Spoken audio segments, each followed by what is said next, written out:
ان الحمد لله نحمده ونستعينه ونستغفره ونعوذ بالله من شرور انفسنا ومن سيئات اعمالنا من يهده الله فلا مضل له ومن يضلل فلا هادي له واشهد ان لا اله الا الله وحده لا شريك له واشهد ان محمدا عبده ورسوله اما بعد فان خير الحديث كتاب الله وخير الهدي هدي محمد صلى الله عليه واله وسلم وشر الامور محدثاتها وكل محدثة بدعة وكل بدعة ضلالة وكل ضلالة في النار.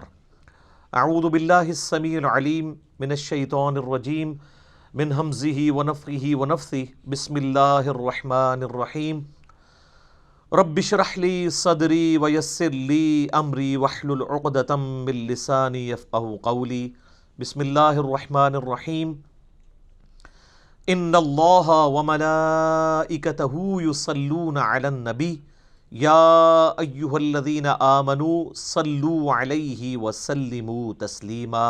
اللهم صل على محمد وعلى آل محمد كما صليت على إبراهيم وعلى آل إبراهيم إنك حميد مجيد. اللهم بارك على محمد وعلى آل محمد كما باركت على إبراهيم وعلى آل إبراهيم إنك حميد مجيد. اللهم ربنا آتنا في الدنيا حسنة وفي الآخرة حسنة وقنا عذاب النار. لا إله إلا أنت سبحانك إني كنت من الظالمين. حسبنا الله ونعم الوكيل. يا حي يا قيوم برحمتك أستغيث ولا تكلني إلى نفسي طرفة عين. ربنا آتنا من لدنك رحمة وهيئ لنا من أمرنا رشدا. لا حول ولا قوة إلا بالله العلي العظيم. آمین. الحمدللہ آج 1 دسمبر 2019 کو سنڈے کے دن قرآن کلاس نمبر 6 میں ہم قرآن حکیم کے انٹروڈکشن کے پوائنٹ آف ویو سے بقیہ کے جو 3 علمی پوائنٹس ہیں ان کو ڈسکس کریں گے. پچھلی 5 کلاسوں کے اندر ہم نے قرآن حکیم کے جو 40 پوائنٹس اس کے تعارف کے حوالے سے تھے ان کو ڈیٹیل کے ساتھ کور کیا ہے. 37 پوائنٹس میں نے کور کیے ہیں اور اللہ کے فضل سے یہ جو ایسٹ تیار ہوا ہے قرآن حکیم کے انٹروڈکشن کے اعتبار سے کسی بھی ٹاپک کو آپ جس کو آپ کرٹیکل سمجھتے ہیں اس کو میں نے الحمدللہ ان 5 کلاسوں میں کور کیا اور آج کی آخری کلاس ہے. آج انشاءاللہ امید ہے یہ آخری 3 پوائنٹس بھی کور ہو جائیں گے انشاءاللہ تعالی. علمی پوائنٹ نمبر 38 وہ ہے میرے بھائیوں قرآن حکیم کی سب سے بیسٹ تفسیر کون سی ہے. یہ اکثر لوگ پوچھتے ہیں. تو قرآن حکیم کی سب سے بیسٹ تفسیر وہ ہوگی جو قرآن پاک میں اللہ تعالیٰ نے خود ہی بیان فرما دی ہوگی. کتاب فصلت آیاتہ، یہ وہ کتاب ہے جس کی تفصیل کر دی گئی ہے. اور اس کے بعد اللہ کے محبوب صلی اللہ علیہ وآلہ وسلم کی جو صحیح الاسناد احادیث ہم تک پہنچی ہیں ان کی روشنی میں اس کی بیسٹ تفسیر ہوگی. چونکہ آپ صلی اللہ علیہ وآلہ وسلم کو اللہ تعالیٰ نے ہمارا معلم بنا کر بھیجا ہے. تو اللہ تعالیٰ نے جہاں قرآن نازل فرمایا اس قرآن میں جو ضروری چیزیں اس کے ساتھ جڑی ہوئی تھیں نبی صلی اللہ علیہ وآلہ وسلم کے ذریعے امت تک پہنچا دی. لہٰذا اس پہ کوئی دوسری رائے نہیں ہے کہ دین اسلام کے بنیادی 2 سورسز ہیں، کتاب اللہ اور سنت. اجماع امت جو ہے وہ کتاب و سنت میں ہی داخل ہے کیونکہ اجماع کو حجت ماننا کتاب و سنت کو حجت ماننا ہے. اللہ تعالیٰ نے سورہ القیامہ کے اندر ارشاد فرمایا پارہ نمبر 29 میں آیت نمبر ہے 17. اعوذ باللہ من الشیطان الرجیم. ان علینا جمعہ وقرآنہ، بے شک ہمارے یہ ذمے ہے قرآن کو جمع کرنا اور اس کا پڑھانا. فَإِذَا قَرَأْنَاهُ فَاتَّبِعْ قُرْآنَهُ، تو جب قرآن پاک پڑھا جا رہا ہو تو آپ اس کی اتباع کیا کریں. ثُمَّ إِنَّ عَلَيْنَا بَيَانَهُ، اس کے بعد اس کا بیان یعنی اس کی جو تفسیر ہے وہ بھی ہمارے ذمہ ہے. اس آیت کے کانٹیکسٹ میں صحیح بخاری میں ایک حدیث ہے کہ نبی علیہ السلام پہ جب وحی کا نزول ہوتا تھا تو آپ کہ چونکہ سینہ مبارک پہ یہ نازل ہوتی تھی، روح مبارک پہ، تو آپ علیہ السلام اپنی زبان کو تیزی سے حرکت دیتے تھے تاکہ جو کچھ پڑھا جا رہا ہے جبرائیل علیہ السلام کی طرف سے وہ مجھے کریم ہو جائے، زبانی یاد ہو جائے. تو پھر اللہ تعالیٰ نے نبی علیہ السلام کی تسلی فرمائی کہ آپ اپنی زبان کو تیزی سے حرکت نہ دیا کریں، یہ ہمارے ذمے ہے آپ کے سینے میں قرآن کو جمع کرنا اور اس کے بعد اس کا بیان، اس کی تفسیر وہ بھی ہمارے ذمے ہے جو سنت کی فارم میں ہم تک پہنچی ہے. اب اکثر لوگ یہ سوال پوچھتے ہیں کہ جی قرآن حکیم کی کون سی تفسیر پڑھی جائے، اور اس حوالے سے یہ بات بھی پبلکلی آتی ہے کہ جی تفسیر بالرائے کرنا حرام ہے. اس کے حوالے سے میں پہلے بھی ڈسکشن کر چکا ہوں. جہاں تک احکامات کا تعلق ہے تو ظاہر ہے کہ وہ قرآن حکیم اور صحیح الاسناد احادیث کی روشنی میں ان کو سمجھا جائے گا. لیکن جہاں تک قرآن حکیم کے سائنٹیفک فیکٹس ہیں تو وہ جیسے جیسے سائنس آگے جا رہی ہے اور ہڈن ٹروتھس جو اس یونیورس کے ہیں وہ انسان پہ ایکسپوز ہو رہے ہیں، تو اس کی بنیاد پہ ان چیزوں کو سمجھنا ضروری ہوگا. اس کے حوالے سے میں نے پچھلی دفعہ ڈسکشن کی تھی کہ ہمارے پرانے بزرگوں سے قرآن حکیم کا ترجمہ اور تفسیر کرتے ہوئے کئی فاش غلطیاں صرف اسی لیے ہوئیں کہ اس وقت سائنس کا اتنا علم نہیں تھا. اس کی وجہ سے انہوں نے ترجمے میں بھی اپنی طرف سے کچھ چیزیں داخل کر دیں جو اس وقت ان کے پاس لمیٹڈ نالج تھا، اس کو مد نظر رکھتے ہوئے، جو آج غلطیاں جو ہیں وہ مسلمانوں کے لیے وبال جان بنی ہیں. تو یہ یاد رکھیے گا کہ قرآن حکیم کے صرف ٹیکسٹ کی گارنٹی ہے. اس کے ترجمے کے اندر کوئی شخص الفاظ کا چناؤ غلط کر لیتا ہے یا تفسیر کرتے ہوئے غلط بات دکھتا ہے تو وہ قرآن حکیم اس کو آن نہیں کرتا. تو سائنٹیفک فیکٹس کے حوالے سے تو میں پچھلی دفعہ ڈسکس کر چکا. رہا احکامات کا تعلق، تو اس کے حوالے سے جو قرآن حکیم کی تفسیر ہے، سب سے بیسٹ تفسیر وہ تفسیر ہوگی جو قرآن حکیم کی آیات اور صحیح الاسناد احادیث کی روشنی میں ہوگی. اس حوالے سے امت میں کئی ایک تفاسیر لکھی گئیں، سینکڑوں کی تعداد میں تفاسیر موجود ہیں، درجنوں میں نہیں ہے. لیکن سب سے پہلے جو اسلام میں قرآن حکیم کو بنیاد بنا کے جو تفسیر لکھی گئی وہ 4 صدی ہجری میں ایک بزرگ فوت ہوئے ہیں. آپ 3 صدی ہجری کا بھی ان کو کہہ سکتے ہیں. 310 ہجری میں وہ فوت ہوئے. ابن جریر طبری رحمہ اللہ تعالی، المتوفی 310 ہجری. آپ سمجھ لیں امام بخاری امام مسلم کے ہم اثر ہیں آلموسٹ. امام بخاری 256 ہجری میں فوت ہوئے، امام مسلم 261 میں، یہ 310 میں فوت ہوئے. ان کی تفسیر کو کہا جاتا ہے تفسیر ابن جریر یا تفسیر طبری بھی. انہوں نے تاریخ کی بھی ایک کتاب لکھی ہے، وہ تاریخ طبری ہے. یہ ایک پہلی کوشش تھی قرآن حکیم کی تفسیر، اور یہ بڑی ڈیٹیلڈ تفسیر ہے. ابھی تک اس کا اردو ترجمہ نہیں آیا. تاریخ ابن جریر یعنی تاریخ طبری کا اردو ترجمہ آ گیا ہے، لیکن تفسیر ابن جریر کا ابھی تک نہیں آیا. البتہ اس کی اگر آپ نے تلخیص دیکھنی ہو تو 8ویں صدی ہجری میں ایک بہت بڑے محدث گزرے ہیں، حافظ عماد الدین ابن کثیر رحمہ اللہ تعالی، المتوفی 774 ہجری، 774 ہجری میں فوت ہوئے. انہوں نے تفسیر لکھی، اسے تفسیر ابن کثیر کہا جاتا ہے. وہ مارکیٹ میں 6 جلدوں میں اویلیبل ہے اردو ترجمے کے ساتھ. اب تو اس کا اگلا ورژن بھی آ چکا ہے، تحکیم اور تخریج کے ساتھ بھی آ گئی ہے. قرآن حکیم کی سب سے بیسٹ تفسیر بالروایا، احادیث کی روشنی میں، روایات کی روشنی میں پوری دنیا میں جو مانی جاتی ہے وہ تفسیر ابن کثیر ہے. اگرچہ اس میں بھی کئی ایک دیو مالائی قصے کہانیاں بھی انہوں نے لکھ دی ہیں، ان کو اگر چھوڑ دیا جائے اور جو کچھ جعلی روایتیں بھی لکھ دیں ان کو بھی چھوڑ دیا جائے اور صرف صحیح الاسناد احادیث کو دیکھا جائے تو اس سے بیسٹ کوئی تفسیر نہیں ہے. اب مارکیٹ میں چونکہ یہ تخریج اور تحکیم کے ساتھ شیخ البانی رحمہ اللہ تعالیٰ اور شیخ زبیر علی زئی رحمہ اللہ تعالیٰ کی تحکیم کے ساتھ اویلیبل ہے، تو آپ کو صحیح اور ضعیف کا فرق پتہ چل جائے گا۔ مکتبہ اسلامیہ نے، جن کی یہ مشکات چھپی ہوئی ہے، 6 جلدوں میں انہوں نے شیخ زبیر صاحب کی تحکیم کے ساتھ تفسیر ابن کثیر چھاپی ہوئی ہے، PDF بھی آپ کو گوگل میں مل جائے گا۔ کمال کا کام ہے وہ۔ اس میں شیخ صاحب نے صحیح ضعیف کا فرق اور جو من گھڑت قصے کہانیاں تھیں ان کو، یعنی وہ لکھی تو ہوئی ہیں لیکن ان کے نیچے فٹ نوٹ پہ لکھ دیا کہ ان کی کوئی اصل نہیں ہے۔ اور وہی چیزیں ہیں جو لوگ پھر غلط عقیدوں کی بنیاد بنا کے پیش کرتے ہیں۔ جی وہ تفسیر ابن کثیر میں بھی لکھا ہوا ہے۔ تفسیر ابن کثیر میں لکھا ہونے کا یہ مطلب نہیں کہ قرآن و حدیث میں لکھا ہوا ہے۔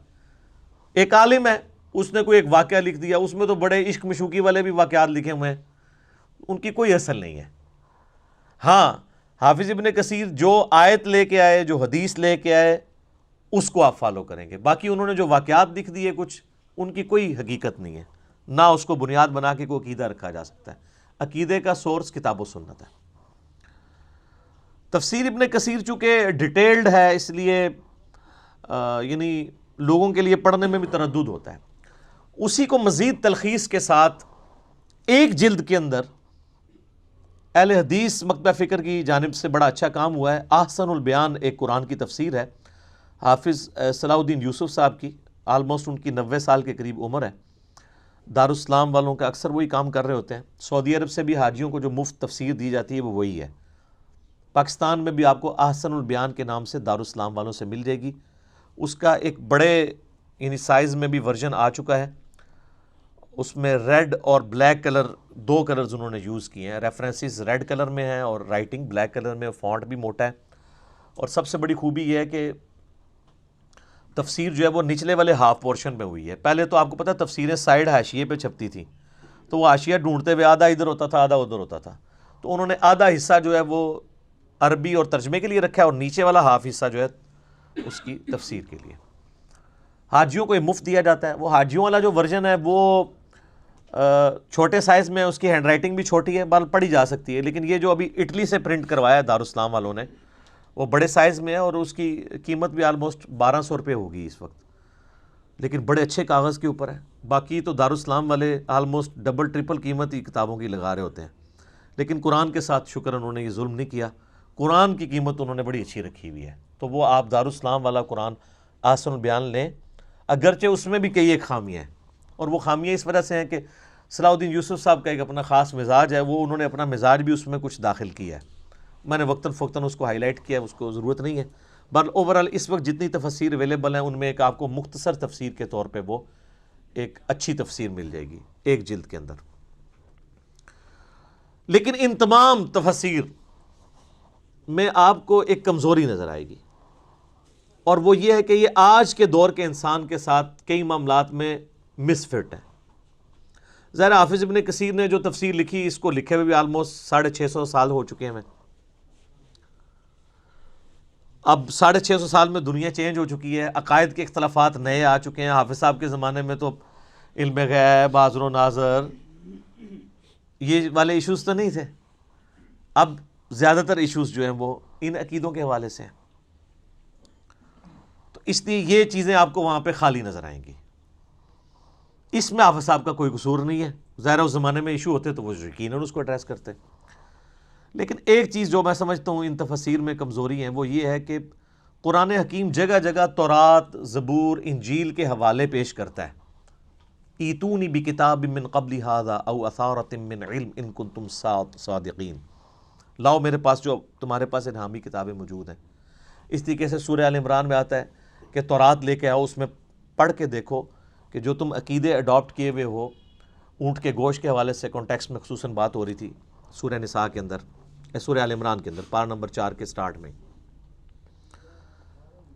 اسی طریقے سے جگہ جگہ جو یہودیوں کے فاسد نظریات کا ذکر آتا ہے، ان کی کتابوں کی تحریف کا ذکر آتا ہے، اور کچھ چیزیں قرآن اپنے حق میں استعمال کرتا ہے ان کتابوں کی، تو ظاہر وہ کتابیں تو دنیا میں موجود ہیں، تورات اور انجیل دنیا میں موجود ہے، اگرچہ تحریف شدہ ہے، وہ تو قرآن کے نزول کے وقت بھی تحریف شدہ تھی، اس کے باوجود اللہ تعالیٰ ان کتابوں کی طرف ریفر کرتا تھا کہ اس میں یہ چیزیں موجود ہیں۔ آج بھی جو اسٹیبلش تورات، انجیل اور صحائف جو ہیں وہ بنی اسرائیل کے پیغمبروں کے، وہ انجیل مقدس کے نام سے Anarkali society, Bible society Anarkali Lahore والوں نے پرنٹ کی ہے، اس میں وہ ساری چیزیں موجود ہیں۔ جب قرآن ان چیزوں کے حوالے پیش کرتا ہے تو ہمارے مفسرین کا یہ کام تھا کہ اس وقت وہ محنت کر کے ان حوالوں کو تلاش کرتے ہیں، لیکن معذرت کے ساتھ یہ کام حافظ ابن کثیر نے نہیں کیا، اور یہ اتنی بڑی کمزوری ہے کہ جس کی وجہ سے ایک آج کا پڑھا لکھا نوجوان جب ان چیزوں کو پڑھتا ہے تو وہ کنفیوز ہوتا ہے کہ بھی جب قرآن اس کی بات کرتا ہے تو پھر لائن تورات میں وہ آیات کہاں موجود ہیں، رجم کی سزا کے حوالے سے ہوں یا باقی چیزیں ہوں۔ یہ کام امت میں ایک بندے نے کیا ہے، اور اس نے وہ کام کر کے ان ساری تفسیروں کو پیچھے چھوڑ دیا۔ میرے خیال میں اسلامک ہسٹری میں علا وجہ بصیرت، میں چونکہ اکثر تفسیر پڑھ چکا ہوں، قرآن پاک کی سب سے بیسٹ تفسیر اگر کسی بندے نے کی ہے نا تو وہ مولانا مودودی رحمہ اللہ تعالی ہے۔ تفہیم القرآن، تفہیم القرآن کا صرف آپ مقدمہ ہی پڑھ لینا تو آپ کو اس کے اندر جو بجلی بھری ہوئی ہے وہ سمجھ آ جائے گی۔ ڈاکٹر اسرار صاحب کی زندگی کیوں بدلی ہے؟ تفہیم القرآن کی وجہ سے۔ پوری دنیا میں اس وقت قرآن کے اوپر جتنی آوازیں اٹھی ہیں نا، سب کو اگر آپ ڈیپ ڈگ کریں گے نا تو پیچھے مودودی صاحب نکلیں گے۔ ڈاکٹر فرحت ہاشمی، ون وومن آرمی، ان کے والد صاحب سرگودا میں جماعت اسلامی کے امیر تھے۔ ڈاکٹر فرحت ہاشمی بھی مولانا مودودی کا فیض ہیں۔ ڈاکٹر اسرار صاحب تو ان کے ڈائریکٹ شاگرد ہیں۔ ڈاکٹر اسرار صاحب نے بیان القرآن میں سورہ یوسف کی ریکارڈنگ کے دوران یہ بات خود سنائی، ویڈیو میں ریکارڈڈ ہے۔ وہ کہتے ہیں کہ جب پارٹیشن ہوئی تو پنجاب میں، جو مشرقی پنجاب ہے جو اس وقت انڈیا میں، محصور ایک علاقہ تھا، اس علاقے کا نام بھی محصور تھا، اور کہتے ہیں اس میں ہم محصور بھی ہو گئے، اور میں میٹرک کا اسٹوڈنٹ تھا۔ تو کہتے ہیں ہم مورچے بنا کے مسلمانوں کی حفاظت کے لیے بیٹھے ہوتے تھے، پورا دن کرنے کو کام نہیں ہوتا تھا۔ تو ان دنوں مولانا مودودی رحمہ اللہ کی جو تفسیر ہے تفہیم القرآن، یہ ان کا جو رسالہ نکلتا تھا ترجمان القرآن، اسی کے نام پہ انہوں نے پبلیکیشن بھی بنائی ہوئی ہے ترجمان القرآن کے نام سے۔ تو اس میں مودودی صاحب کی تفسیر چھپ رہی تھی۔ تو ان دنوں سورہ یوسف کے اوپر مودودی صاحب لکھ رہے تھے۔ تو کہتے ہیں میرا بڑا بھائی جو ہے وہ جماعت اسلامی میں تھا، میں میٹرک میں تھا، میں نے عربی رکھی ہوئی تھی، عربی مجھے بھی آتی تھی، فارسی بھی تھوڑی بہت آتی تھی۔ تو میں نے ترجمان القرآن سے سورہ یوسف کی مودودی صاحب کی تفسیر جب پڑھنی شروع کی تو میرا دل قرآن کی طرف مائل ہوا۔ تو پھر میں نے ارادہ کیا کہ میں نے قرآن کا علم حاصل کرنا ہے۔ ویسے کنگ ایڈورڈ سے وہ میڈیکل ڈاکٹر بھی بن کے فارغ ہوئے، لیکن پیرلل میں انہوں نے مودودی صاحب سے اور امین احسن اصلاحی صاحب سے قرآن کی تعلیم بھی حاصل کی۔ تو وہ کہتے ہیں سورہ یوسف کی تفسیر نے میری زندگی بدل دی۔ مولانا مودودی نے سورہ یوسف کی جو تفسیر کیا، آپ سارے پرانے بزرگوں کی تفسیریں اٹھا کے دیکھ لیں، اینڈ پہ آپ مودودی صاحب کی تفسیر پڑھیں تو آپ کو اتنا فرق نظر آئے گا جتنا ایک پرائمری پاس اور پی ایچ ڈی میں نظر آتا ہے۔ کیوں؟ سورہ یوسف میں حضرت یوسف علیہ السلام کا جو واقعہ بیان ہوا ہے نا، اس کا ایک ورژن تورات کے اندر بھی موجود ہے۔ تورات، زبور، انجیل وہ کٹھی چھپی ہوئی ہے، جو انجیل مقدس، پورا حضرت یوسف علیہ السلام کا ذکر اس میں موجود ہے۔ جو شروع کا چیپٹر ہے پیدائش، کس طریقے سے یوسف علیہ السلام کے بھائیوں نے ان کے ساتھ کیا، اور اس طریقے سے سارے معاملات چلے۔ اب قرآن پاک میں بھی سورہ یوسف میں حضرت یوسف علیہ السلام کی پوری بایوگرافی ہے، لیکن تورات اور یوسف علیہ السلام کا جو واقعہ قرآن میں آیا یہ آپس میں میچ نہیں کرتے۔ کئی جگہ باتیں میچ کرتی ہیں، کئی جگہ فرق ہیں۔ اب اس وقت یہ ضرورت تھی کہ قرآن کی جب تفسیر لکھی جائے، اور قرآن پرانی الہامی کتابوں کا بھی ذکر کرتا ہے، تو کسی عالم کو تو چاہیے تھا ان 1400 سالوں میں کہ وہ ان کی الہامی کتابیں اٹھاتا، اس میں سے وہ آیات نقل کرتا، پھر قرآن کی آیات نقل کرتا، پھر ان کو کمپیئر کرتا اور بتاتا ہے کہ کس کا ورژن درست ہے کس کا غلط ہے۔ زیرو کام ہوا ہوا ہے اس کے اوپر، کسی پرانے بزرگ نے کام نہیں کیا۔ یہ جو پرانے بزرگوں کی لکیر پیٹتے رہتے ہیں نا، یہ میرے ساتھ آگے بات کریں، میں ان کو بتاؤں پرانے بزرگوں نے کتنی چیزیں جو ہیں ان کو ان اٹینڈڈ چھوڑا ہے جو ضرورت تھی، اور وہ کمزوریاں آ کے بعد کے لوگوں نے پوری کی ہیں۔ یہ تو ذالک فضل اللہ یؤتی من یشاء۔ اب آپ سر محنت کریں، یہاں 100 کے قریب لوگ بیٹھے ہیں، باقی ہزاروں لوگ ہماری ویڈیوز دیکھتے ہیں۔ آپ سورہ یوسف کی تفسیر تفہیم القرآن میں پڑھیں، آپ کو اگر خرید نہیں سکتے پی ڈی ایف ہماری ویب سائٹ سے ڈاؤن لوڈ کر لیں، اور اس کے بعد آپ ابن کثیر کو اٹھا لیں، تبری کو اٹھا لیں، احسن البیان اٹھا لیں، اور جتنی تفسیریں ہیں۔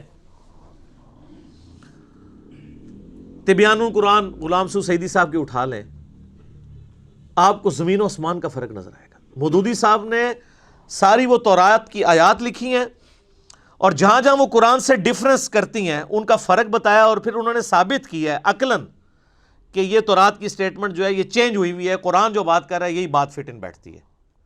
عقل کے پیرائے کے اوپر انہوں نے ایک ایک چیز کو ثابت کیا۔ یہ تو میں ایک آپ کو ورژن بتا رہا ہوں، اس کے علاوہ بھی قرآن حکیم میں جہاں جہاں وہ آیات آتی ہیں جس میں اللہ تعالیٰ تورات کی طرف مائل کرتا ہے تو وہ ڈھونڈ کے لے کے آتے ہیں وہ آیات۔ تو یہ تورات زبور انجیل سے تو وہ لے کے آئے گا نا جس نے پڑھی ہوئی ہوگی، اور جس کو یہ کہانی کرائی گئی ہو کہ جی آپ نے تورات زبور انجیل پڑھنی نہیں ہے، اور وہ ایک جعلی روایت ترمذی اور دارمی کی پیش کرتے ہیں کہ حضرت عمر فاروق نے وہ تورات کے صفحے اٹھائے ہوئے تھے تو حضور علیہ السلام ناراض ہو گئے۔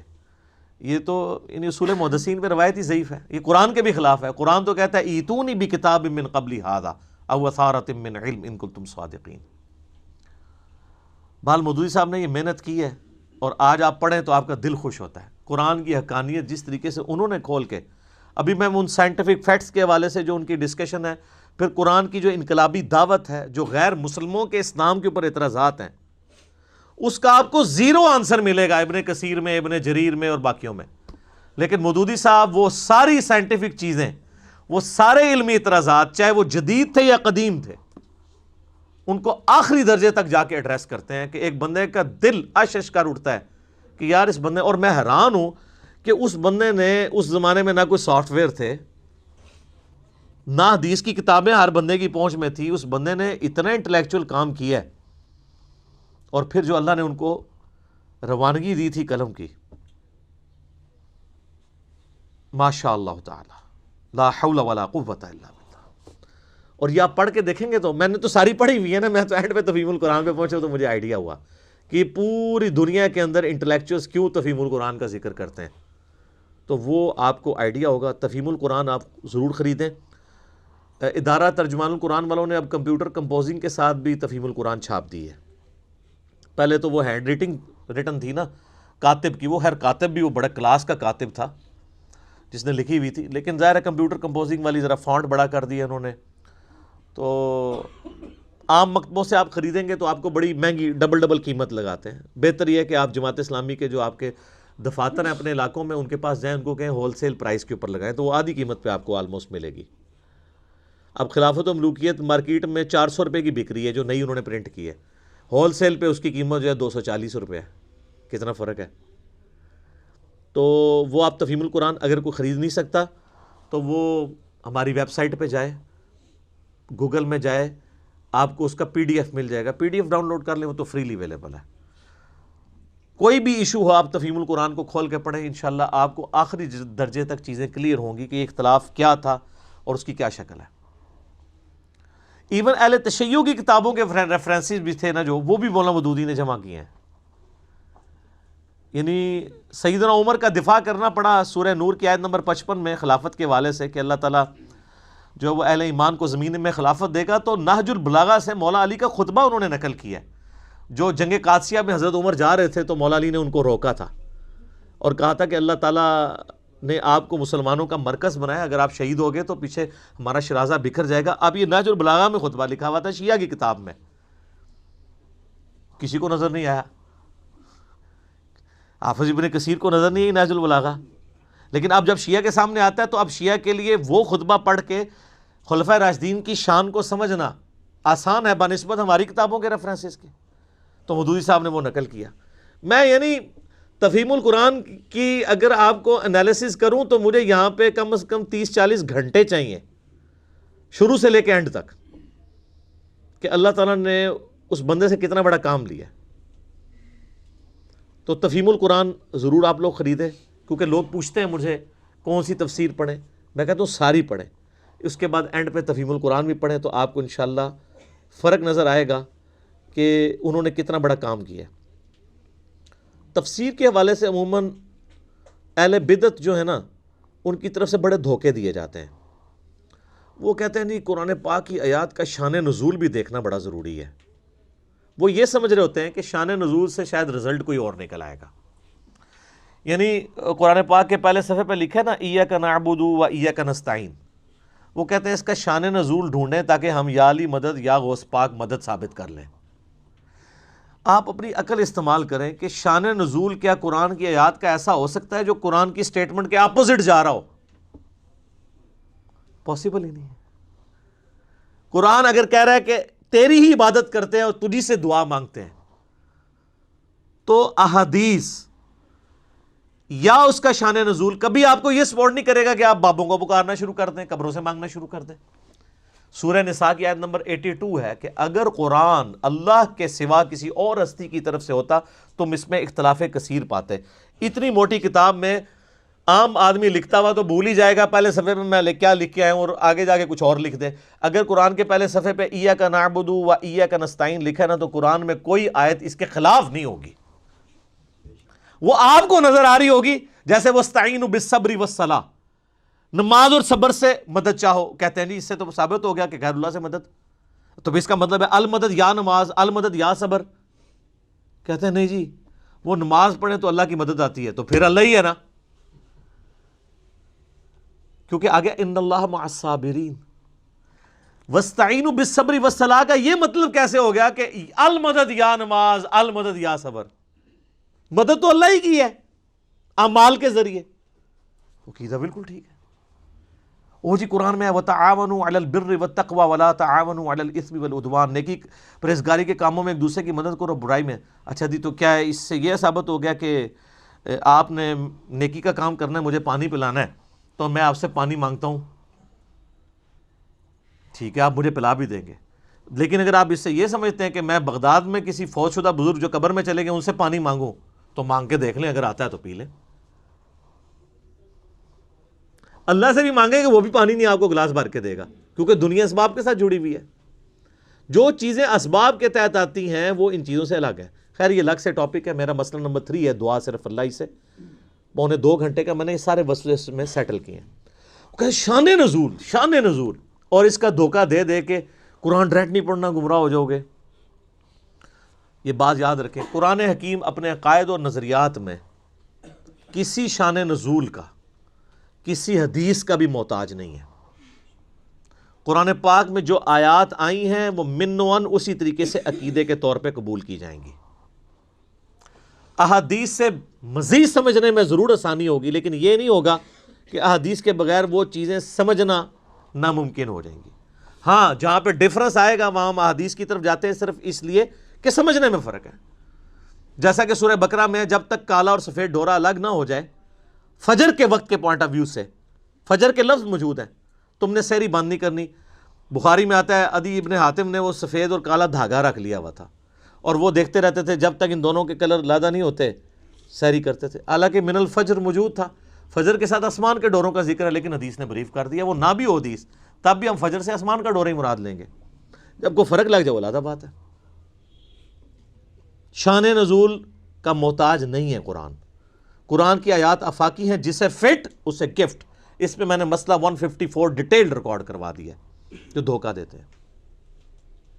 شان نزول، شان نزول۔ تیمم کی آیات نازل ہوئی، صحیح بخاری میں آتا ہے ایک سفر کے دوران سیدہ عائشہ کا ہار گھوم گیا تھا، تو اس میں ڈیلے ہو گیا، تو پانی وہاں اویلیبل نہیں تھا، تو تیمم کی آیات نازل ہوئی۔ اس واقعے سے تیمم کا طریقہ نہیں بدلتا۔ ایک واقعہ انٹرسٹ کے طور پہ ہو سکتا ہے، اینڈ رزلٹ یہ ہے کہ تیمم مٹی سے ہی کرنا ہے اور چہرے اور ہاتھوں کا مسح کرنا ہے۔ شان نزول سے فرق کیا پڑا؟ ایک ہسٹوریکل ریکارڈ ہی ایڈ ہوا نا۔ اس کو میں دنیاوی مثال سے بتاتا ہوں۔ کیا آپ کے لیے اس کا شان نزول جاننا ضروری ہے کہ ٹریفک سگنل جب ریڈ ہوتا ہے اس پہ ہم کیوں کھڑے ہوتے ہیں اور گرین پہ کیوں چلتے ہیں؟ اور اس کا شان نزول جاننے سے کیا ریڈ اور گرین اپوزٹ ہو جائیں گے؟ کسی کے دماغ میں اس وقت یہ بات آئی ہوگی کہ ریڈ کلر خون کا ہے، خون خطرے کی علامت ہے، تو ہم ریڈ کلر سے مراد یہ لیتے ہیں کہ آپ نے کھڑے ہو جانا ہے۔ اور گرینری آنکھوں کو بھاتی ہے، نیچر میں بھی اللہ تعالیٰ نے گرینری رکھی ہے، تو گرین کے اوپر ہم چلیں گے۔ آپ اس کی جتنی مرضی توجیحات بیان کریں، اینڈ رزلٹ یہ ہے کہ ریڈ پہ کھڑے ہونا ہے اور گرین پہ چلنا ہے۔ اینڈ رزلٹ میں کوئی فرق پڑا ہے؟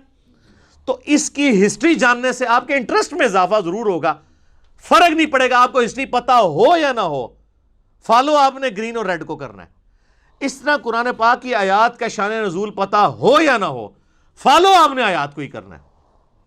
لیکن ایک اور چیز ہے، وہ ہے کانٹیکسٹ، سیاق و سباق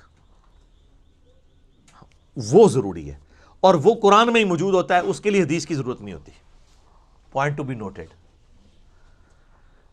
اگر قرآن کو آپ حدیث کا محتاج کر دیں گے تو پھر قرآن تو ناقص کتاب ہو جائے گی نا. اگر آپ کہیں گے نماز کا طریقہ نہیں ہے قرآن میں، تو قرآن نے کب دعویٰ کیا کہ نماز کے طریقے کے لیے یہ کتاب نازل ہوئی ہے؟ یہ تو احکامات ہیں، اس کا ٹاپک ہی نہیں ہے قرآن میں نماز کا طریقہ. نماز کی فرضیت کا ذکر ہے اور اس کے لیے سنت کی طرف دھکیل دیا گیا. من یطع الرسول فقد اطاع اللہ قل ان کنتم تحبون اللہ فاتبعونی یحببکم اللہ. عقیدے کے اعتبار سے قرآن پاک ایک پرفیکٹ کتاب ہے. اعمال اس کا ٹاپک ہی نہیں ہے، اعمال کی ترغیب صرف ٹاپک ہے. کانٹیکسٹ جو ہوتا ہے نا، وہ قرآن کے اندر سیاق و سباق موجود ہوتا ہے. اس کے بغیر اگر آپ قرآن کو سمجھیں گے تو پھر وہی کام کریں گے جو اس وقت جاہل علماء کر رہے ہیں کہ آیات کو بیچ میں سے نکال کے اپنا لقمہ اس کے منہ کے اندر ڈال دیتے ہیں. مثال کے طور پہ سورہ نساء کی آیت نمبر 64 ہے، جب اپنی جانوں پر ظلم کر لو تو نبی علیہ السلام کے پاس حاضر ہو جاؤ، اور پھر نبی علیہ السلام بھی اللہ کے حضور تمہاری سفارش کریں تو اللہ تعالیٰ معاف کر دے گا. وہ کہتے ہیں دیکھیں جی، ہمیں تو بتا دیا گیا کہ آپ نے گناہوں کی معافی کے لیے نبی علیہ السلام کے پاس جانا ہے، قبر رسول پہ جا کے عرض کرنی ہے، اور پھر وہ اللہ کے حضور کریں گے تو آپ کی. اچھا، اب یہ اس جملے کے اعتبار وہ کہتے ہیں جی قرآن کی، آپ تو خود کہہ رہے ہیں کہ قرآن کی آیات آفاقی ہیں اور یہ شان نزول کی محتاج نہیں، ہمیں آپ نے شان نزول نہیں آپ بتانا. ہم کہتے ہیں ہم نہیں بتائیں گے، لیکن کانٹیکسٹ تو بتائیں گے نا، جو قرآن میں ہی موجود ہے کہ یہ کس موقع کی بات ہو رہی ہے اور یہ بات کب تک کے لیے ویلڈ ہے. وہ شان نزول نہیں ہے، وہ سیاق و سباق ہے، اس کو کہا جاتا ہے کانٹیکسٹ. اور وہ قرآن میں ہی موجود ہے کہ یہودی جو اوپر سے مسلمان ہو گئے تھے، منافقین تھے، جب اپنی مرضی ہوتی تھی تو نبی علیہ السلام سے فیصلہ کرواتے تھے، جب مرضی نہیں ہوتی تھی تو فیصلہ لے کے یہودیوں کے پاس چلے جاتے تھے. تو پھر نبی علیہ السلام کو اللہ تعالیٰ نے قرآن میں فرمایا کہ انہوں نے جو ظلم کیا نا، کہ اپنا فیصلہ آپ سے نہیں کروایا، کلمہ گو ہوتے ہوئے جو اندر سے منافق تھے، قانونی طور پہ تو مسلمان تھے، صحابی بھی تھے، قانوناً اندر سے منافق تھے، اور یہ جا کے طاغوت سے فیصلے کرواتے ہیں نا. ان کو چاہیے کہ یہ اب آپ کے پاس آئیں، آپ سے معافی مانگیں، اللہ سے معافی مانگیں، آپ ان کے لیے سفارش کریں، پھر اللہ ان کو معاف کرے گا جو انہوں نے عہد شکنی کی ہے. اس کا قبر رسول پہ جا کے مانگنے سے کوئی تعلق ہی نہیں تھا. اس کا کانٹیکسٹ قرآن کے اندر ہی موجود ہے. آپ پچھلی آیات پڑھنی شروع کریں، پھر اس سے اگلی آیت بڑی سخت آئی، اے نبی مجھے تیرے رب ہونے کی قسم، اگر تو کسی معاملے میں فیصلہ فرما دے اور یہ اپنے دل میں اس کے بارے میں بھی کوئی حرج پائیں گے نا، ایمان والے نہیں ہو سکتے جب تک سر تسلیم خم نہ کر دیں. وہ کہتے ہیں نہیں وہ آفاقی ہیں. ہم کہتے ہیں چلے for the sake of argument agreed. تو اس میں تو ہے کہ اپنے فیصلے نبی علیہ السلام سے کروانے چاہیے. تو ٹھیک ہے، پھر آپ عدالتیں بند کر دیں، جب کبھی جھگڑا ہو قبر رسول پہ حاضر ہو، اندر سے آواز آ جائے گی. کہتے ہیں نہیں یہ اس طرح تو نہیں ہوگا. تو جو آپ پھر بنائے ہوئے کی تھا وہ بھی نہیں ہوگا. یہ علمی پھکی ہے کہ اگر آپ نے اس کو وہ سمجھنا ہے. اور اس سے بڑی یہ کہ ثقیفہ بنی ساعدہ میں جو مسئلہ مس ہینڈل ہوا، جس کی وجہ سے آج تک امت دو ٹکڑے ہوئی ہے، میرا اس کے اوپر کلپ بھی ہے، سیدہ فاطمہ کا قاتل کون. حضرت ابوبکر اور حضرت علی میں اختلاف ہوا، 6 مہینے تک بخاری مسلم میں آتا ہے حضرت علی نے بیعت نہیں کی ہے. یار کسی کے دماغ میں نہیں آیا وَلَوْ أَنَّهُمْ إِذْ ظَلَمُوا أَنفُسَهُمْ جَاءُوكَ، سورہ نساء آیت نمبر 64 کے تحت حضرت ابوبکر اور علی مشورہ کرتے ہیں، آؤ جی قبر رسول سے فیصلہ کرتے ہیں، قرآن میں تو ہے اپنے ہر فیصلے میں نبی کو حاکم مانو، ابھی پوچھ لیتے ہیں آپ کا وصی کون ہے. یہ وہ علمی پھکی ہے کہ اس کے بعد ایک ڈکار آتا ہے اور جیسے وہ بندے کی روح پرواز کر جاتی ہے نا، ان کی شیطنت ان کے اندر پرواز کر جاتی ہے، یا علمی موت مر جاتے ہیں. اگر نہیں قبول کریں گے تو مر جائیں گے، ادروائز اپنی اصلاح کر لیں گے. نبی علیہ السلام کے دفنانے کے اوپر اختلاف ہو گیا. کچھ صحابہ نے کہا بیت المقدس لے جاتے ہیں، کچھ نے کہا بقیع غرقد.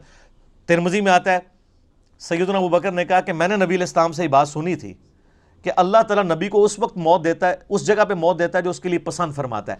تو میرا خیال ہے کہ اللہ تعالیٰ نے سب سے بہترین جگہ جو نبی کی موت کے لیے پسند کی ہے نا، وہی سب سے بہتر جگہ ہے کہ وہاں قبر کھودی جائے. تو جس چرپائی پہ آپ فوت ہوئے نا، اس چرپائی کے ایگزیکٹ نیچے قبر کھودی جائے. وفات النبی پہ میں نے 2 گھنٹے کا لیکچر دیا، مسئلہ 163. تو کسی نے نہیں کہا کہ رسول اللہ صلی اللہ علیہ وسلم نے پوچھ لیتے ہیں آپ کو کہاں دفنا ہے. تو کانٹیکسٹ کیا ہوتا ہے، کیا سے کیا بنا دیتے ہیں. اور یہ 2 نمبری سارے کر رہے ہیں. آپ اہل حدیث کی طرف آ جائیں. جو میں نے جس تفسیر کی تعریف کی ہے سن البیان کی، لیکن میں نے بتایا کہ وہ خاص مینٹلٹی سے لکھتے ہیں. وہ قرآن حکیم میں جو سورہ بقرہ کی آیات آئیں نا کہ ہم نے داؤد علیہ السلام کو جو ہے وہ خلیفہ چنا، اور اس سے پہلے طالوت اور جالوت کی جنگ کا ذکر آتا ہے کہ وقت کے پیغمبر جو سموئیل علیہ السلام تھے، ان سے ان کے امتیوں نے کہا کہ آپ ہمارے لیے ایک بادشاہ مقرر کر دیں جس کے نیچے ہم جمع ہو کے قتال کریں کافروں کے ساتھ. تو اس میں آتا ہے کہ وہ بادشاہ مقرر کیا اللہ تعالیٰ نے وحی کے ذریعے طالوت کو. اس میں ملک کے الفاظ ہیں. صلاح الدین یوسف صاحب چونکہ آپ پتہ ہے سعودیہ کے ساتھ تعلق تھا، انہوں نے اس میں سے ملوکیت ثابت کر دی، اور انہوں نے کہا لوگ ملوکیت کو بڑا برا کہتے ہیں، دیکھیں اللہ تعالیٰ نے بھی ملک بنایا ہے. اور سر اللہ تعالیٰ نے ملک بنایا تھا طالوت کو، شاہ فہد کو اللہ تعالیٰ نے ملک نہیں بنایا، اور نہ یزید کو اللہ تعالیٰ نے ملک بنایا ہے. وہ ان کی ملوکیت کو ثابت کرنے کے لیے کہنا شروع کر دیے کہ وہ دیکھیں ملک کا لفظ موجود ہے، لہذا بادشاہت بھی بڑی اچھی چیز ہوتی ہے. تو پھر میں نے اس کے اوپر رد کیا تھا. 6830 نمبر حدیث ہے سیدنا عمر کی صحیح بخاری میں کہ جو تلوار کے زور کے اوپر خلیفہ چنا جائے اس کی خلافت اسٹیبلش ہی نہیں ہوگی. کس طریقے سے دھونس اور زبردستی کے ساتھ یزید اس امت پہ مسلط ہوا، اس کی خلافت تو اسٹیبلش ہی نہیں ہوئی. وہ خلافت تو ہے ہی نہیں، ملوکیت ہے. تو صلاح الدین یوسف صاحب نے ملوکیت کا ثبوت قرآن سے دے دیا، جس طریقے سے صوفیاء نے غیر اللہ سے استمداد کا ثبوت سورہ نساء سے دے دیا. لیکن ہم یہ دو نمبری نہیں کرتے. کیوں؟ کیونکہ نہ میں وابی نہ میں بابی، میں ہوں مسلم علمی کتابی. بات علمی کتابی ہوگی. وہ جی تراویاں کنیاں ہوندی ہیں نا، وی تراوی، وی آ گیا تو تراوی وی ہوگی. تراوی دیکھو نا جی، تراوی. علم کی دنیا میرے بھائی، علم کی دنیا میں جذبات کی کوئی حیثیت نہیں ہوتی. جو جدھر ڈنڈی مارے گا نا وہ پکڑا جائے گا اس نے کہاں ڈنڈی ماری ہے. عجیب و غریب قسم کے رزلٹ نکالنے شروع کر دیتے ہیں. جو میں نے بتایا وَاسْتَعِينُوا بِالصَّبْرِ وَالصَّلَاةِ سے المدد یا نماز نکال لیا. یہاں پہ جن دنوں میں ہم ڈسکشن کیا کرتے تھے آج سے 10-12 سال پہلے، ایک شیعہ ذاکر آ گئے اور استمداد پہ بات شروع ہوئی.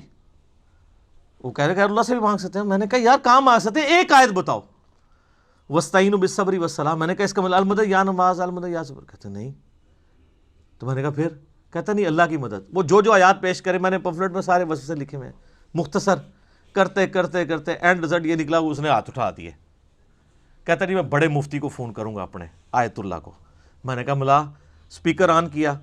اب آیت اللہ بھی وہی دلائل دے رہا ہے جو وہ مجھے دے بیٹھا تھا. تو اس نے اپنے آیت اللہ کا مذاق اڑانا اور کہتا سر جی یہ کوئی دلیل ہے وَاسْتَعِينُوا بِالصَّبْرِ وَالصَّلَاةِ کو اور کڈو. وہ اور نکالے، اس کا جواب بھی میں نے دیا تھا، وہ دینا شروع کیا. کرتے کرتے اس کو کلیئر ہو گیا یہ کہانی ہے ساری.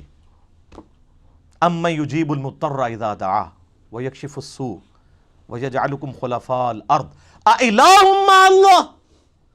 سورہ نمل آیت نمبر 62. بھلا بتاؤ تو کون ہے جو اضطراب میں گرے ہوئے شخص کی فریاد کو سنتا ہے اور اس سے تکلیف دور کر دیتا ہے اور تمہیں اگلوں کا زمین پہ خلیفہ کرتا ہے؟ کیا اللہ کے ساتھ اور الہ بھی ہے جس کی یہ کوالٹیز ہوں؟ قلیلا ما تذکرون. بڑے کم لوگ ہی نصیحت حاصل کرتے ہیں. اس آیت میں اللہ نے کہا ہے کہ اللہ کے سوا جس کو بھی تم مدد کے لیے پکارتے ہو گویا اسے خدا مانے ہوئے ہو. یہ تو جھگڑا ہی نہیں ہے کہ مولا علی کو اختیار ہے یا نہیں ہے. مولا علی کو اختیار بھی ہو، فرشتوں کو اختیار بھی ہو، انبیاء اور جنوں کو اختیار بھی اللہ نے دیا ہو، پھر بھی پکاریں گے کسے؟ اللہ کو. بارش کون برساتا ہے؟ ڈیوٹی کس کی ہے؟ تو بارش کس سے مانگیں گے؟ اللہ سے. ڈیوٹی والا تو مسئلہ ہی نہیں ہے. تو کس طرح دھوکے دیے میں. تو اس طرح کے دھوکوں سے نپٹنے کے لیے آپ کو ایک دفعہ جھوم کے کہنا پڑے گا کہ نہ میں وابی نہ میں بابی، میں ہوں مسلم علمی کتابی. آپ تفہیم القرآن ضرور پڑھیں جی، اس میں انشاءاللہ تعالیٰ آپ کو کئی ایک چیزیں اس حوالے سے مزید کلیئر ہو جائیں گی. چونکہ یہ شان نزول اور کانٹیکسٹ کا دھوکہ دیا جاتا ہے، لہٰذا یہ میری علمی ذمہ داری تھی کہ میں آپ کو اس کے اوپر ڈیٹیل گفتگو کرتا. آپ اندازہ کریں کہ اب آلموسٹ 40 منٹ میرے اس ایک پوائنٹ پہ لگ گئے ہیں. چونکہ رٹی رٹائی تو باتیں نہیں میں نے کرنی ہوتی، نہ وہ کرنی ہوتی ہے جو بزرگوں نے کتابوں میں لکھی ہوئی ہیں. میں تو اس معاشرے کا رہنے والا ہوں اور یہاں کی گمراہیاں آبزرو کرتا ہوں. پوائنٹ صرف میں نے نوٹ کیا ہوتا ہے کہ اس میں نے بات کرنی، باقی اللہ جو کروا دے. علمی پوائنٹ نمبر 39 وہ ہے میرے بھائیوں، قرآن حکیم کے مسلمانوں پہ حقوق کون سے ہیں؟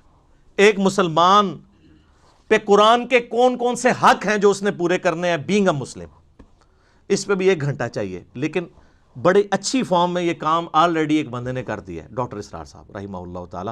ان کا ایک چھوٹا سا کتابچہ ہے جو لاکھوں کی تعداد میں پرنٹ ہو چکا ہے اور دنیا کی کئی زبانوں میں ٹرانسلیٹ ہو چکا ہے، قرآن حکیم کے مسلمانوں پہ 5 حقوق۔ آپ ہماری ویب سائٹ سے بھی ڈاؤن لوڈ کر سکتے ہیں، انگلش میں بھی ہے، آپ کو عربی میں، فارسی میں، اردو میں مل جائے گا۔ چھوٹا سا کتابچہ ہے، آپ کے اندر بجلی بھر دے گا اور آپ کو پہلی دفعہ پڑھ کے یہ اندازہ ہوگا یار میں کہاں کا مسلمان ہوں، میں نے تو قرآن کا کوئی بھی حق پورا نہیں کیا۔ بل وہ 5 حق میں بتا دیتا ہوں، اب میں ایک ایک حق میں 1 گھنٹہ بول سکتا ہوں، لیکن نہیں بولوں گا، وہ آلریڈی کام ہوا ہے۔ باقی میرے 6 لیکچرز میں جتنا رونا رو چکا ہوں وہ سب کچھ اسی کے گردی تھا۔ نمبر 1، قرآن پر ایمان لانا۔ ماشاءاللہ وہ تو سارے لائے ہوئے ہیں، خالی ایمان یعنی قرآن کو ماننا، اصل مسئلہ ہے قرآن کی ماننا۔ نمبر 2، اس کی تلاوت کرنا۔ نمبر 3، قرآن کو سمجھنا۔ بس اب آپ کا ڈاؤن فال شروع ہو گیا۔ نمبر 4، اس پر عمل کرنا، اوسطو اوکھا۔ اور نمبر 5، اس کی تبلیغ کرنا، سب سے مشکل۔ وَتَوَاصَوْا بِالْحَقِّ وَتَوَاصَوْا بِالصَّبْرِ، پھینٹی پکی۔ تو ماشاءاللہ پہلے 2 تو اکثر دنیا کے مسلمان پورے کر ہی رہے ہوں گے کسی نہ کسی فارم میں، ایمان اور تلاوت۔ اگر کوئی لادہ بھی نہیں تلاوت کرتا، وہ کہتا ہے قرآن نماز میں تو میں تلاوت کر ہی رہا ہوں نا سورہ فاتحہ کی، تو یہ 2 حق تو میں ڈیٹم لیول پہ پورے کر رہا ہوں۔ لیکن قرآن کو سمجھنا، قرآن کہا جاتا ہے کہ دنیا میں سب سے پڑھی جانے والی کتاب قرآن ہے، لیکن اس کا تلخ پہلو یہ ہے کہ دنیا میں سب سے زیادہ بغیر سمجھ کے پڑھی جانے والی کتاب بھی قرآن ہی ہے۔ سورہ فرقان آیت نمبر 30، وقال الرسول یا رب ان قوم اتخذوا هذا القرآن مہجورا۔ رسول اللہ شکایت کریں گے قیامت والے دن، اے اللہ میری امت نے قرآن کو پیٹھ کے پیچھے ڈال دیا تھا۔ اس پہ تو اتنا رویا جا سکتا ہے۔ پچھلی دفعہ میں نے وہ جو ناروے میں قرآن والا واقعہ ہوا تھا، لوگ تو وہ انگریزوں کو برا کہہ رہے ہیں، انگریزوں سے بڑے دشمن تو یہاں مسلمان علماء بیٹھے ہیں جنہوں نے مسلمانوں کو قرآن سے دور کیا۔ اسی آج میں نے شعیب بھائی کو کہا، وہ قرآن کے بارے میں ایک ماہر القادری رحمہ اللہ تعالیٰ ایک بہت اچھے شاعر گزرے ہیں، بڑے ڈیسنٹ، انہوں نے قرآن کی فریاد ایک اس کی شاعری کی ہے، وہ آج آپ کو ہماری علمی مجلس کے سٹارٹ میں ہم وہ ان سے پڑھوائیں گے کہ قرآن مسلمانوں سے چیخ چیخ کے کیا کہہ رہا ہے کہ تم مجھے طاقوں میں سجاتے ہو، مجھ پہ خوشبو لگاتے ہو، طوطا مینا کی طرح مجھے رٹوا بھی دیتے ہو، لیکن جو میرے احکامات تھے اس کو پس پش تم نے ڈالا ہوا ہے۔ تو یہ کتابچہ ضرور پڑھیں، قرآن حکیم کے مسلمانوں پہ 5 حقوق، ڈاکٹر اسرار صاحب رحمہ اللہ تعالیٰ کا۔ تو اس علمی پوائنٹ کو میں ادھر ہی چھوڑتا ہوں تاکہ میں اس کو آج مکمل کر لوں۔ آخری علمی پوائنٹ نمبر ہے 40 نمبر، وہ ہے میرے بھائیوں ہمارے محبوب امام کائنات سید الاولین والآخرین شفیع المذنبین رحمۃ للعالمین سیدنا و مولانا امام اعظم محمد رسول اللہ صلی اللہ علیہ وآلہ وسلم کا آلۂ دعوت یہ قرآن ہے، انسٹرومنٹ آف دعوت۔ وَأُوحِيَ إِلَيَّ هَذَا الْقُرْآنُ لِأُنذِرَكُم بِهِ وَمَن بَلَغَ، سورہ الانعام آیت نمبر 19۔ اے نبی فرما دو قرآن مجھے اس لیے وحی کیا گیا تاکہ اس کے ذریعے میں تمہیں ڈر سناؤں، اور جس تک بھی یہ کتاب پہنچ جائے اس کتاب کے ذریعے ڈر سنانا ہے، فضائل اعمال کے ذریعے نہیں، فضائل سنت کے ذریعے نہیں، بلکہ اس کتاب کے ذریعے۔ اعلی دعوت قرآن، نبی علیہ السلام کا واحد معجزہ جس پہ دعوی نبوت ہے وہ قرآن، اس پہ میں گھنٹوں پچھلی کلاسوں میں بول چکا ہوں۔ نبی صلی اللہ علیہ وآلہ وسلم کے ہر خطبے کا آغاز صحیح مسلم میں آتا ہے اما بعد فإن خیر الحدیث کتاب اللہ، کتاب اللہ کی تعریف کے ساتھ۔ نبی علیہ السلام نے حجۃ الوداع کے موقع پر یہ جو حدیث تھی صحیح مسلم کی 2005 نمبر، فإن خیر الحدیث کتاب اللہ، حجۃ الوداع کی حدیث صحیح مسلم میں 2950 ہے۔ جابر بن عبداللہ کہتے ہیں، اور اس کو روایت کیا امام باقر نے، امام باقر محمد باقر بن علی بن حسین بن علی، امام حسین علیہ السلام کے پوتے نے، حضرت جعفر صادق کے جو والد تھے، جابر بن عبداللہ سے، صحیح مسلم 2950، بڑی لمبی حدیث ہے، نبی علیہ السلام کے حج کے چیپٹر کی، مشکات میں بھی آپ کو حج والے چیپٹر میں پہلی حدیث ملے گی۔ وہ کہتے ہیں کہ نبی علیہ السلام نے ہمیں حجۃ الوداع کے موقع پر فرمایا تھا میں تم میں وہ چیز چھوڑ کے جا رہا ہوں کہ میرے بعد اگر اسے مضبوطی سے پکڑ لو گے کبھی گمراہ نہیں ہوگے، اور وہ اللہ کی کتاب ہے۔ مسلم شریف میں سنت کا ذکر نہیں ہے، صرف کتاب اللہ کا ہے، اور سنت اس کے اندر ہی داخل ہے۔ ایک حسن درجے کی روایت المستدرک للحاکم میں دو چیزیں چھوڑ کے جا رہا ہوں، کتاب اللہ اور سنت۔ المستدرک للحاکم میں کتاب العلم چیپٹر میں 318 نمبر، لیکن مسلم شریف میں جو حجۃ الوداع کا خطبہ ہے اس میں صرف قرآن کا ذکر ہے۔ ابو داؤد میں بھی صرف قرآن کا ذکر ہے، سنت اسی کے اندر شامل ہے۔ من یطع الرسول فقد اطاع اللہ۔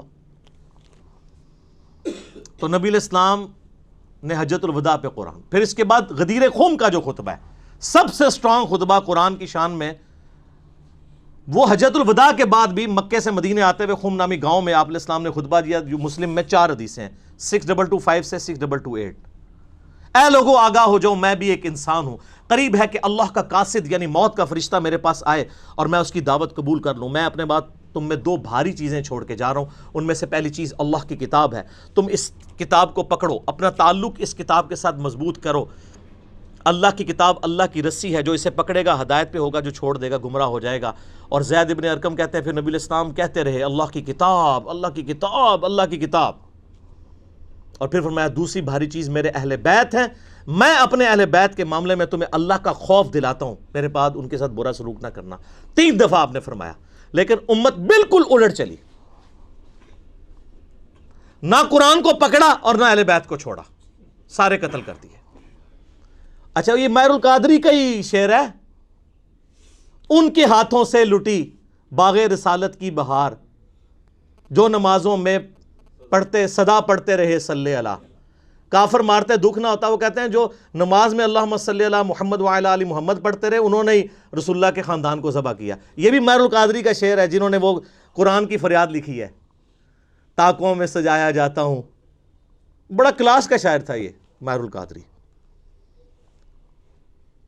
تو یہاں پہ غدیر خم پہ بھی قرآن، اور پھر وسیع بھی قرآن، بخاری اور مسلم دونوں میں ہے۔ بخاری میں نبی الاسلام کی وفات والے چیپٹر میں عبداللہ ابن ابی اوفا سے کسی نے پوچھا کہ کیا نبی الاسلام نے اپنا وصی کسی کو بنایا تھا؟ انہوں نے کہا نہیں۔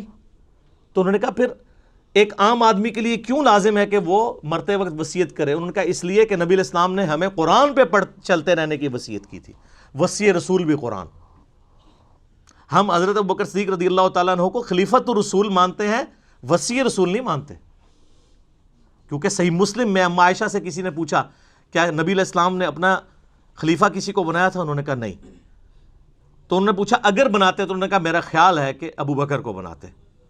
ان کا ابو بکر کے سوا کسی کو بناتے ہیں؟ تو فرمایا عمر کو۔ اور کہا اس کے سوا؟ تو فرمایا ابو عبیدہ ابن جراح کو۔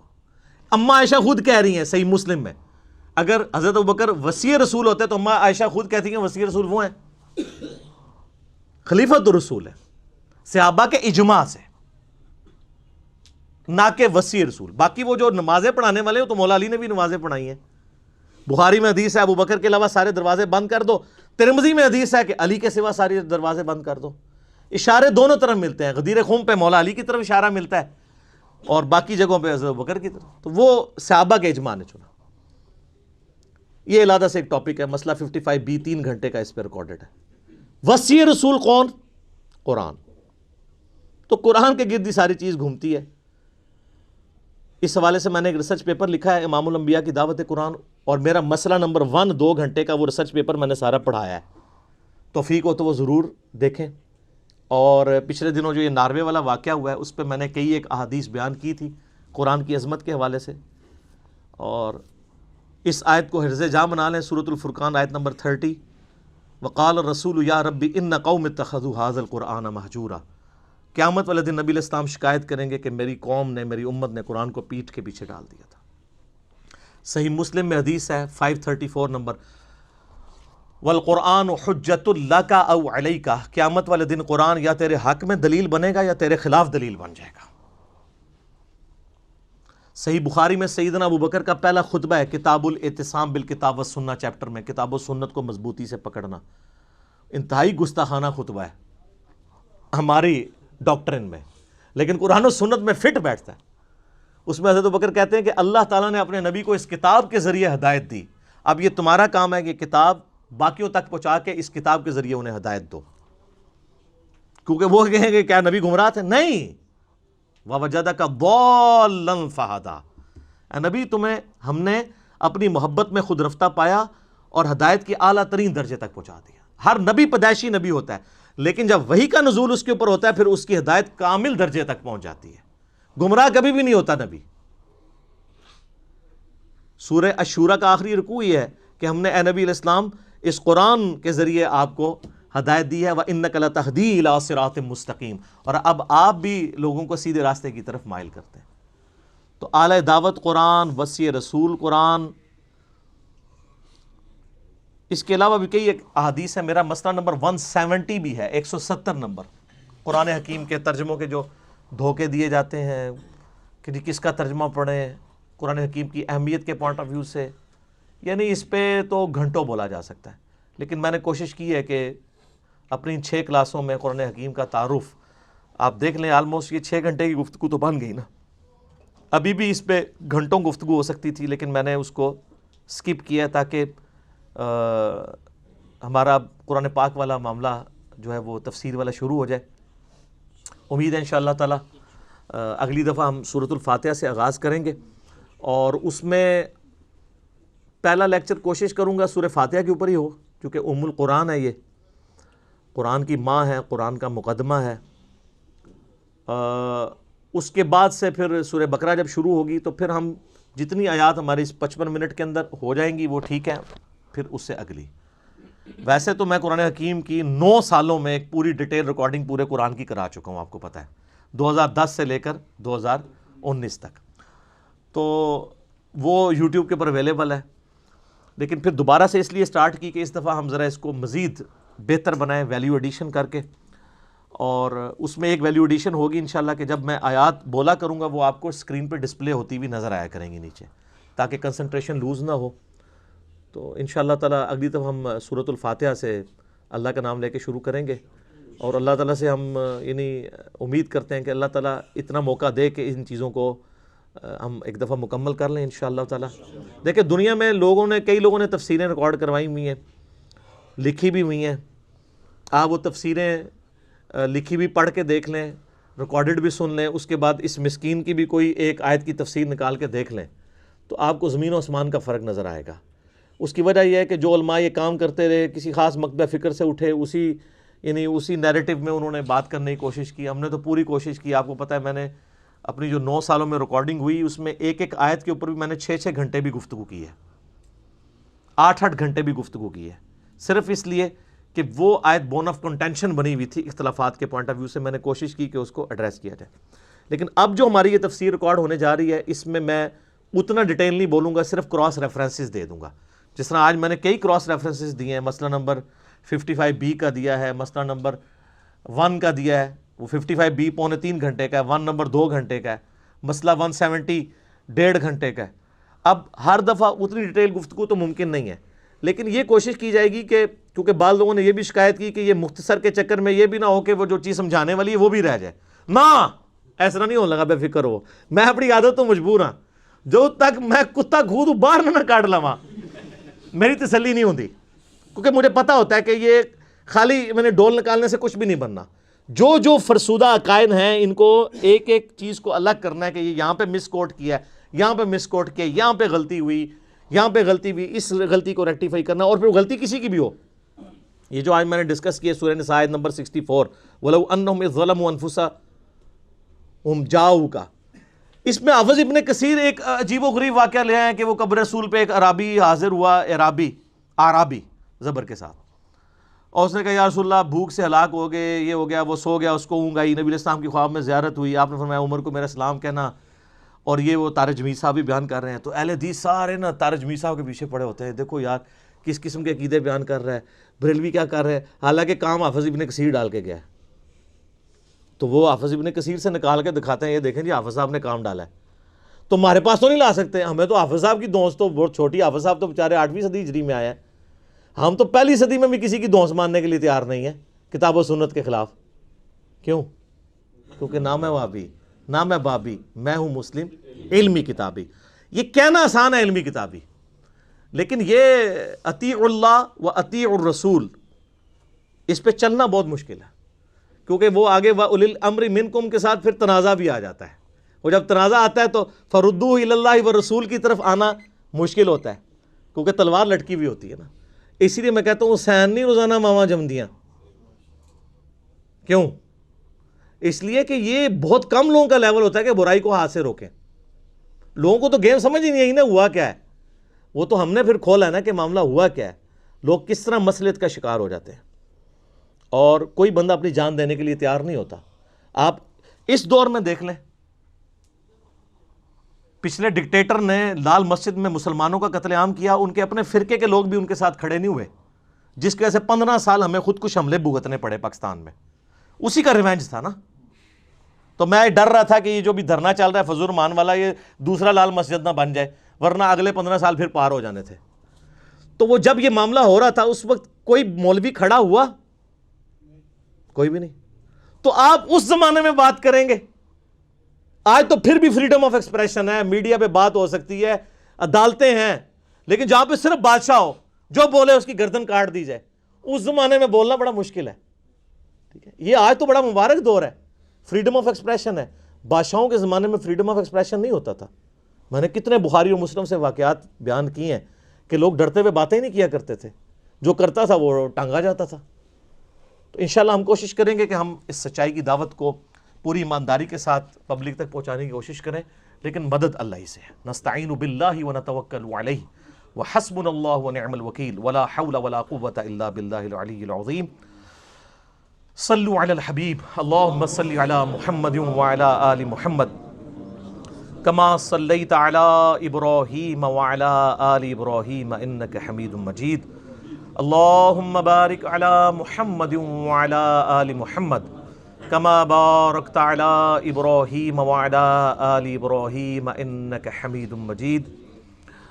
اللہ تعالیٰ سے دعا ہے جو حق بات میں نے کہی اللہ تعالیٰ ہمارے دلوں میں راسخ فرمائے. اگر جس بات میں غلطی سے میرے منہ سے کوئی غلط بات نکل گئی اللہ تعالیٰ ہمیں معاف کر دے, ہمارے دلوں سے بھی محو کر دے, بھلا دے.